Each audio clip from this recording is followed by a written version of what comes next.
under Secretary Kemp, more people have lost the right to vote in the state of Georgia. They've been purged, they've been suppressed, and they've been scared. That type of voter suppression feeds the narrative, because voter suppression isn't only about blocking the vote. It's also about creating an atmosphere of fear, making people worry that their votes won't count. This farce about voter suppression and people being held up from being on the rolls and being able to vote is absolutely not true. Anyone who meets the requirements that's on the pending list, all they have to do is do the same thing that you and I at home have to do. Go to your polling location, show your government ID, and you can vote. After weeks of disturbing reports of efforts to suppress the votes of minorities in Georgia, a small victory.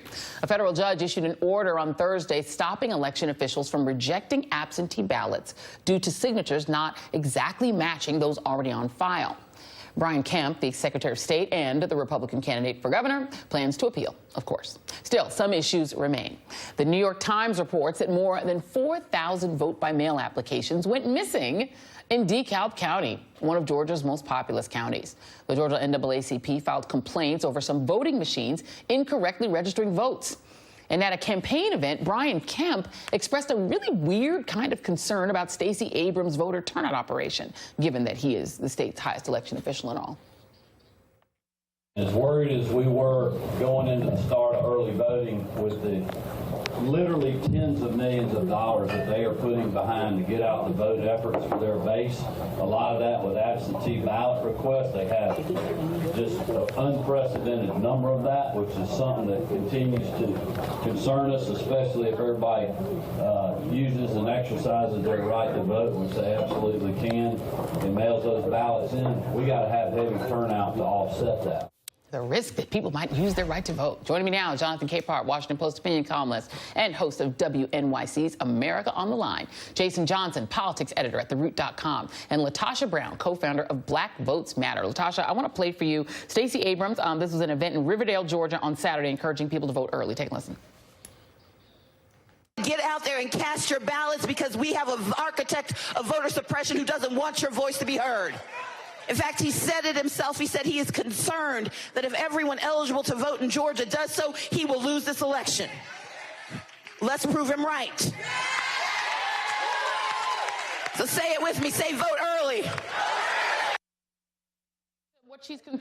Latosha, the concern that that Representative Abrams is expressing there is because voter purge data, no voting or other contact with election system in 2 campaign cycles gets you purged in Georgia. 534,517 people have been so purged.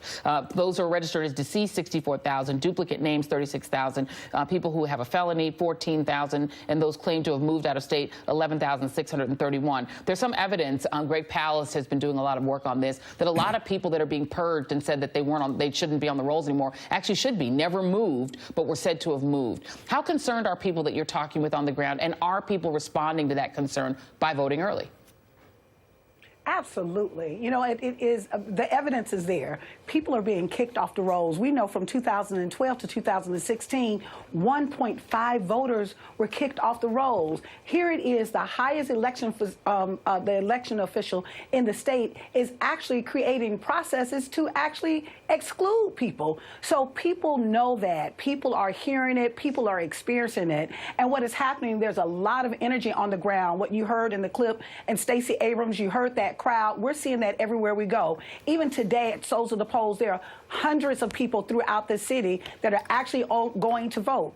Because of that, we know that the best way that you really address voter suppression is voter mobilization. So there are organizations that are really coming together and organizing themselves so that they can address this particular issue. And there's a lot of work we've got to do to make sure that we're ensuring democracy. Yeah, and I should note that Kemp's office is claiming he's following a 1997 law passed when Democrats control the legislature that requires election officials to clean up the voter list every odd-numbered year between statewide elections. This law was not carried out in 2015 due to a legal challenge, just to note that for our viewers.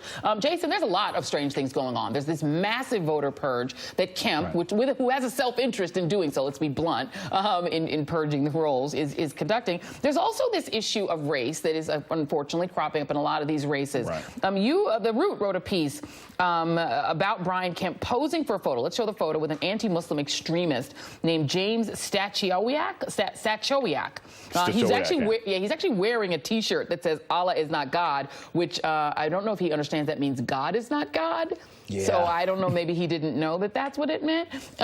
You also, the Root wrote that this person is the same person who is a multiple felon who regularly posts online videos calling for black people to be shot on sight.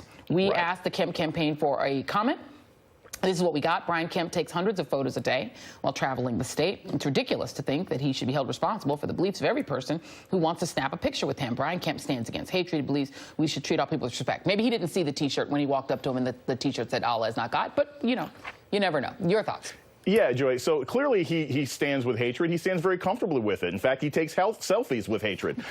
Here's the big issue here, and this is why I think this is important for Georgia voters. The National Liberty Unionists, or the National Union of Liberty, whatever organization James Stokowiak is with, they actually threatened the Abrams campaign at an event for black women veterans in Augusta in late September.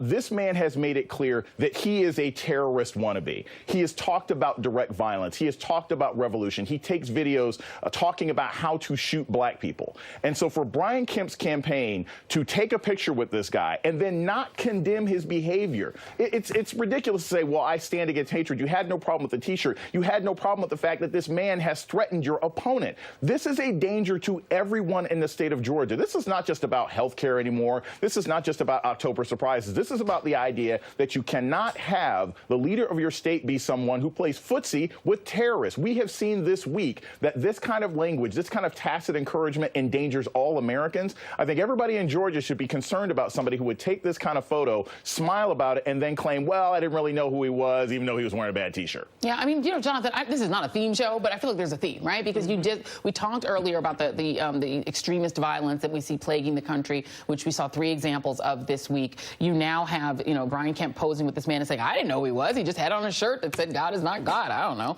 And then you have, of course, in Florida, the same kind of thing. How did I know Milo Yiannopoulos was at this conference? I mean, how was I supposed to know is what DeSantis says. What is going on in the Republican Party? Oh, we know what's going on in the Republican Party. We've been talking about it really since June 16th, 2015. And now it's just metastasized now that Trump is in the White House. Look, the one, as horrible as these stories are of voter suppression coming out of Georgia, and they are very serious, and they could have an impact on the election. But the thing that gives me hope and solace and hope is the fact that the Stacey Abrams campaign is wide-eyed, clear-eyed, and ready for this. Yes. The Abrams campaign, Stacey Abrams did not jump into this race for governor not thinking that people would try anything and everything to stop an historic election. If Stacey Abrams does succeed in 9 days from now, that's not just a political earthquake. That is, I don't even know, we don't have the lexicon for that. It would be so historic. It would be a big deal, and it would show that Georgia has changed. It would show that Stacey Abrams was the right candidate at the right time, that she ran a campaign that reached out beyond sort of the tribal nature of what the Republican Party is trying to do nationally, but also on the ground there in Georgia. Yeah, you're saying, I mean, you were getting an amen from Jason. Jason, go ahead. Yeah, I just want to add, you know, the thing that people have to remember is that for so long, Democrats and people on the left have complained, oh, my gosh, our party isn't ready for this. The Abrams campaign was ready. They knew this. The New Georgia Project, organizations on the ground, they knew this is what Brian Kemp was about. The man is caught on tape basically saying, I hope brown people don't come out and vote. But I think what's important for everybody to remember is that even if the campaign is ready, the most important thing that every voter can do is you have to fight for your vote. And you have to remember that any elected official who would try and keep you from voting is someone who doesn't deserve that job. Brian Kemp's job is to make sure that you can vote, and he's trying to stop that. Would you want a cop who doesn't want you to be protected from crime? Would you want a school teacher that loses 4,000 kids like the Kemp Secretary of State's office has lost 4,000 votes? No, that is a sheer example of incompetence, and I hope everybody there remembers, regardless of what your party affiliation is, anyone who doesn't want your vote, anyone who doesn't want you to vote doesn't deserve your vote. Yeah, and Latosha, just to you, to wrap this up, the polling shows that Stacey Abrams is neck and neck with Brian Kemp. At some points, she's actually been ahead of him. With registered voters, they're actually in a statistical tie. Depending on your likely voter model, in this likely voter model, Marist poll, she's 2 points down within the margin of error. If you look at the breakdown, though, when it's, with black voters, it's overwhelmingly Abrams. With independents, it's Abrams a little bit. Suburban and suburban voters, it's her. With college graduates, women, it's sort of a familiar breakdown. If there is a path for Stacey Abrams, it has to go beyond the African-American community, even though there is about 30-something% of the Georgia vote that is black. Is her campaign breaking out of that black community and making enough resonance with white voters in Georgia that she can go over the top?